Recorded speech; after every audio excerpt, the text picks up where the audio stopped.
Vandaag hebben we onze drone voor Limburg van Boven opgelaten bij het kasteel Huis ter Horst. Een niet te missen kasteelruïne in Horst aan de Maas. Vanaf de A73 is het een bijzondere eyecatcher dat machtig uitsteekt boven de kasteelse bossen. Een kasteel met een rijke historie die teruggaat tot de 13e eeuw.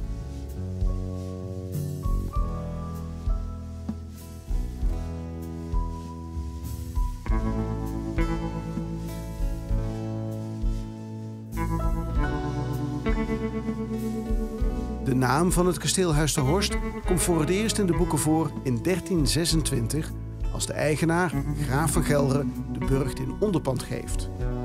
Maar was deze graaf van Gelderen de stichter van het kasteel? We weten het niet. Dankzij opgravingen ruim 50 jaar geleden weten we wel dat Huis ter Horst in eerste instantie niet meer was dan een plein met een muur eromheen. Een woontoren om je in te verschansen. In de loop der eeuwen wordt de toren uitgebouwd tot een H-vormig kasteel, compleet met boerenschuur en een gracht eromheen.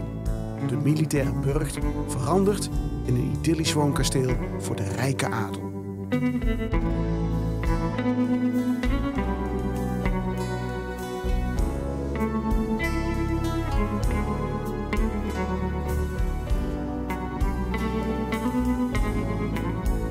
De familie von Fürstenberg is de laatste adellijke familie die in Huis ter Horst woont.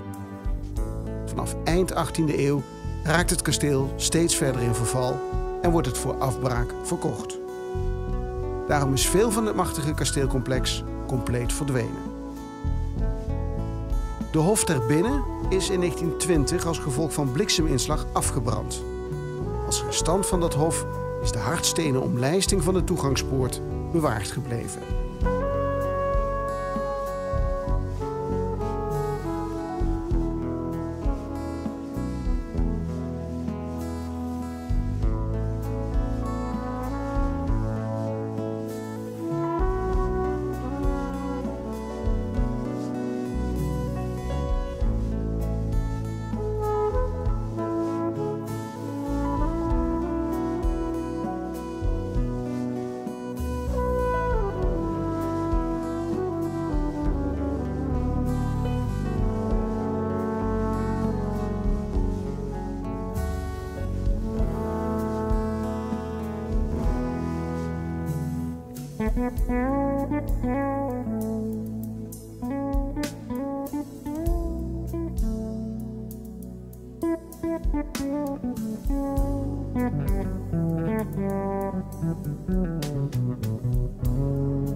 We nemen afscheid van kasteel Huis ter Horst.